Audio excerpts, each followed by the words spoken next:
Hello, in this video we will see how to trigger a WhatsApp message on form submission. So here is the form. Go to responses, click on link to sheets, create a new spreadsheet, click on create.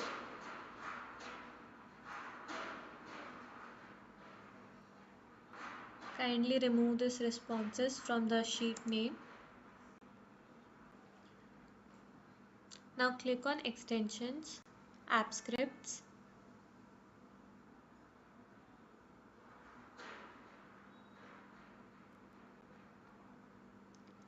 Delete this, copy this into app script. This is given in description. Paste it here. Give an appropriate project name. So for example, WhatsApp updates. Rename. Now go to Automation Builder. Click on webhook, custom webhook. Give a webhook title.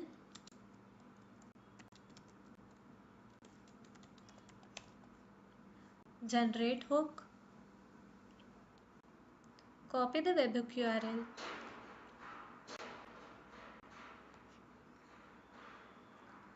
In the app scripts, replace this webhook URL with the URL.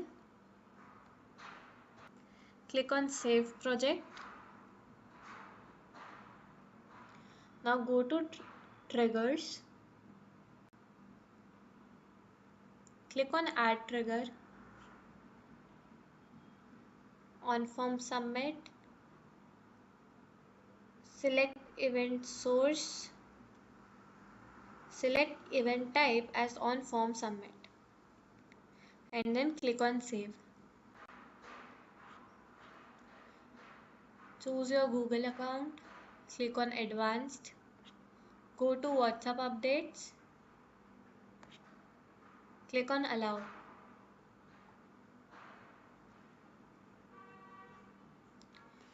Now go to Automation Builder and click on capture incoming webhook. Now let's fill our form once. Name, enter WhatsApp number and click on submit. Now in the Automation Builder, data is received. Thank you.